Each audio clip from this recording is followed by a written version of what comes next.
বন্যা একটি স্বাভাবিক প্রাকৃতিক দুর্যোগ হলেও এর ভয়াবহতা এবং বিস্তৃতিতে মানবসৃষ্ট কারণগুলোর গুরুত্বপূর্ণ ভূমিকা রয়েছে। বাংলাদেশের চলমান বন্যা পরিস্থিতির পেছনে প্রাকৃতিক কারণ যেমন বর্ষার অতিবৃষ্টি, তেমনি অভ্যন্তরীণ এবং আন্তর্জাতিক অনেক মানবসৃষ্ট কারণও ভূমিকা রেখেছে।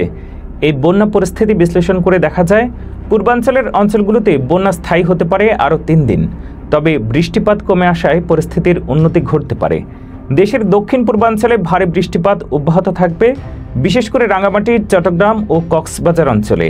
তবে সাঙ্গু ও কর্ণফুলীর মতো নদীগুলোর নাব্যতা বজায় থাকায় এই অঞ্চলে পরিস্থিতি অতটা ভয়াবহ আকার ধারণ না করার সম্ভাবনা রয়েছে। তবুও পাহাড় ধসের আশঙ্কা থেকে যাবে, যা জীবনহানির কারণ হতে পারে। বন্যা পরিস্থিতি নিয়ে আলোচনা করতে গেলে এটি স্পষ্ট হয় যে এই বন্যা প্রাকৃতিক কারণ ছাড়াও বহুলাংশে মানবসৃষ্ট। নদীর নাব্যতা হ্রাস, খালবিল ও জলাভূমির অবনতি, অপরিকল্পিত উন্নয়ন প্রকল্প এবং নদী সাগরে ভরাকটাল বা জোয়ারের প্রভাব বন্যার বিস্তারকে ত্বরান্বিত করেছে। এছাড়াও ভারতে আকস্মিক বাঁধের গেট খোলা একটি গুরুত্বপূর্ণ আন্তর্জাতিক কারণ, যা বাংলাদেশের বন্যার পরিস্থিতিকে বিপজ্জনক করে তুলেছে। একটি বড় সমস্যার কারণ হলো নদীগুলো তাদের স্বাভাবিক নাব্যতা হারিয়ে ফেলেছে, যা বন্যার সময় অতিরিক্ত পানি ধারণে ব্যর্থ হচ্ছে। একই সঙ্গে খাল, বিল, দিঘি এবং পুকুরের মতো প্রাকৃতিক জলাশয়গুলো দখল ও ভরাট হয়ে গেছে, যা পানি সংরক্ষণে বাধা সৃষ্টি করেছে। ফলে বৃষ্টির পানি সরাসরি লোকালয়ে ঢুকে পড়েছে, যা বন্যার বিস্তৃতি বাড়িয়ে দিয়েছে। একটি উল্লেখযোগ্য ঘটনা হলো ভারতের বাঁধের গেট খোলার কারণে বাংলাদেশের বিস্তীর্ণ এলাকা হঠাৎ করেই বন্যার কবলে পড়েছে। এটি আন্তর্জাতিক কারণ হলেও এর সাথে অভ্যন্তরীণ সমস্যাগুলো যোগ হয়েছে, যা পরিস্থিতিকে আরও জটিল করেছে।